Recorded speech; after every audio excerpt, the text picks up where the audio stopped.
Whether you like it or not, Marvel Zombicide is happening. What do you need to know in order to back this game? Let's talk about it in this video. Now, what's going to make this game really different than other Zombicide games? Well, if you're new to Zombicide, this is a dungeon crawl game where you have to fight zombies, search rooms, and get weapons, and try to complete your quests. However, Marvel Zombies is going to be quite different than other zombie games, mainly for two big reasons. One, you're actually going to be playing as the zombies instead, so you must actually eat the humans instead of trying to save them. And because number two, like in the comics, the zombies have an absolute hunger for flesh that they cannot control. So this adds a new mechanic that's going to be in the Zombicide game. After every round in the game, if you don't eat a bystander, then you increase your hunger. This brings a new balance to the game because if you don't eat humans, then you're going to be able to roll more dice and get more effective rolls. But you run the risk of losing control of your character. This is really going to put a new spin on the Zombicide game, and I'm happy to see this change because it's not really a Marvel reskin of Zombicide. It's going to be a brand new game by itself. We actually play as the bad guys instead of the good guys. By the looks of things, they are going to have heroes that have a regular version and a Zombicide version. I don't think this is going to be for every hero in the game,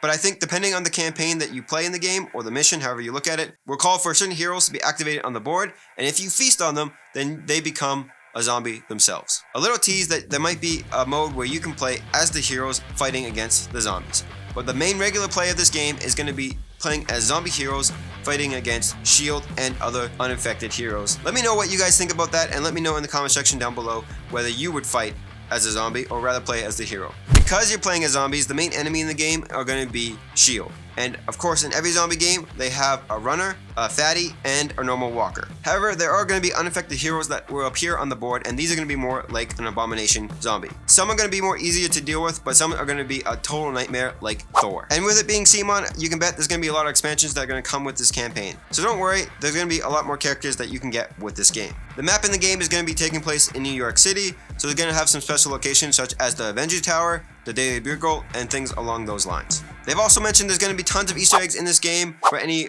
hardcore Marvel fan out there, which I think is fantastic for all the Marvel nerds out there. Another big difference in this game that Cmon has announced is the whole weapons and how they are going to work in the game. Every character in the game is going to have their own unique zombie abilities, so they're switching out the search action that you would normally get in a Zombicide game with that hunger feast action. So you get certain abilities eating certain characters in the game instead of getting weapons. So when you feast on a character, you're going to be able to get a new ability. This is going to be either a one-off ability or something you can use all the time during the game. But I think if you eat Aunt May, you do not have a soul. As for the big giant Galactus, they have announced this is going to be a day one expansion that you can pick up.